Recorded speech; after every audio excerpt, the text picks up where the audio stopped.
ഇന്നൊരു ബ്രൈഡലിന് നിൽക്കുന്നുണ്ടായിരുന്നു കേട്ടോ. രാവിലെ നേരത്തെ ഏട്ടനെയും കൂട്ടി ഇറങ്ങാമെന്ന് വിചാരിച്ചു. പക്ഷേ രാവിലെ തന്നെ മഴ പണി തന്നു. പോരാത്തതിന് ട്രെയിനും പണി തന്നു. ഞങ്ങൾ 4 മണിയുടെ വണ്ടിക്ക് പോകാമെന്ന് വിചാരിച്ചു. പക്ഷേ 4 മണിയുടെ വണ്ടി 6 മണിക്ക് ശേഷമേ തിരൂരെത്തത്തുള്ളൂ. അപ്പോൾ പിന്നെ ഞങ്ങൾ 3 മണിയുടെ വണ്ടിക്ക് തന്നെ പോകാമെന്ന് വിചാരിച്ചു. അമ്പിളി ചേച്ചി 1 മണിക്ക് തന്നെ വീട്ടിൽ നിന്ന് ഇറങ്ങിയായിരുന്നു. ഞാൻ ഏകദേശം 2 മണിയായപ്പോഴും വീട്ടിൽ നിന്ന് ഇറങ്ങിട്ടോ. പിന്നെ നോക്കുമ്പോൾ വിജനമായൊരു സ്ഥലം. വണ്ടി ഓട്ടോ വിളിച്ചാണ് ഞാൻ പോന്നിരുന്നത്. ഓട്ടോക്കാരൻ പറപ്പിച്ച് തന്നെ എത്തിച്ചു കേട്ടോ. ഞാൻ ഏകദേശം വണ്ടി എത്താൻ നേരത്താണ് ഞങ്ങൾ അവിടെ എത്തിയത്. പിന്നെ കുറച്ച് നേരം നിന്നപ്പോഴത്തേനും വണ്ടി വന്നു. പിന്നെ എങ്ങനെയൊക്കെയോ എത്തിപ്പിടിച്ച് കയറി ചേച്ചീനെ കണ്ടു. ചേച്ചി വേഗത്തെ ലഗേജൊക്കെ വാങ്ങിട്ടോ. അമ്പിളി ചേച്ചി പിന്നെ എപ്പോഴും അങ്ങനെ കേട്ടോ. ഞാൻ ലഗേജ് തൂക്കുന്നൊന്നും പുള്ളിക്കാരത്തേക്ക് ഇഷ്ടമല്ല. പുള്ളിക്കാരത്തേനും തൂക്കും. എൻ്റെ നിന്ന് മേടിച്ചിട്ട് എല്ലാ സാധനങ്ങളും ആളെന്നെ കയ്യിൽ വയ്ക്കും കേട്ടോ. അതുപോലെ തന്നെ എൻ്റെ ബ്രഷ് സാധനങ്ങൾ ഞങ്ങൾ കൊണ്ടുപോയ വർക്കിൻ്റെ എന്തൊക്കെ സാധനങ്ങളുണ്ടോ, പ്രൊഡക്റ്റ് ഉണ്ടോ, അതൊക്കെ എന്തെങ്കിലും ഒന്ന് മിസ്സായത് അപ്പം തന്നെ പെറുക്കി എടുക്കുന്ന ഒരാളാണ്.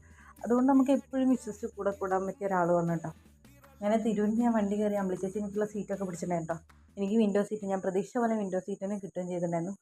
വണ്ടി അങ്ങനെ മൂവ് ചെയ്തു. പിന്നെ ഏകദേശം ഒരു 5 മണി 4:30 ആ ഒരു ടൈമിൽ ഞങ്ങൾ ഷൊർണൂർ എത്തിയിട്ടുണ്ടായിരുന്നേ. പിന്നെ അവിടുന്ന് ഞങ്ങൾക്ക് പ്രിയദർശിനി രാവിലെ തന്നെ കിട്ടിയിട്ടുണ്ടായിരുന്നുണ്ട്. എൻ്റെ ഫസ്റ്റ് യാത്രയായിരുന്നു പ്രിയദർശിനിയിലെ.